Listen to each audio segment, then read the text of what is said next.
Prajwal Revanna pen drive ಪ್ರಕರಣವನ್ನು ವಿರೋಧಿಸಿ ಕರ್ನಾಟಕ ರಾಜ್ಯ ಮಹಿಳಾ ದೌರ್ಜನ್ಯ ವಿರೋಧಿ ಕೂಟ ಸಮತಾ ವೇದಿಕೆ ಎಐಎಂಎಸ್ಎಸ್ ಒಕ್ಕೂಟದಿಂದ ಮೈಸೂರು ನಗರದ ಚಿಕ್ಕ ಗಡಿಯಾರ ಬಳಿ ಪ್ರತಿಭಟನೆಯನ್ನ ಮಾಡಲಾಯಿತು.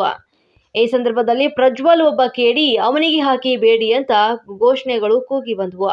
ಹೆಣ್ಣಿನ ಘನತೆಗೆ ಧಕ್ಕೆ ತರುವಂತ ರಾಜಕಾರಣಿಗಳಿಗೆ ಧಿಕ್ಕಾರ, ಸಂತ್ರಸ್ತರೊಂದಿಗೆ ನಾವಿದ್ದೇವೆ ಅಂತ ಪ್ಲೇ ಕಾರ್ಡ್ ಹಿಡಿದು ಮಹಿಳೆಯರ ಆಕ್ರೋಶ. ಪೆನ್ಡ್ರೈವ್ ಆರೋಪಿ ಪ್ರಜ್ವಲ್ ರೇವಣ್ಣನನ್ನ ಬಂಧಿಸುವಂತೆ ಪ್ರತಿಭಟನಾಕಾರರ ಒತ್ತಾಯವನ್ನ ಮಾಡಿದ್ರು.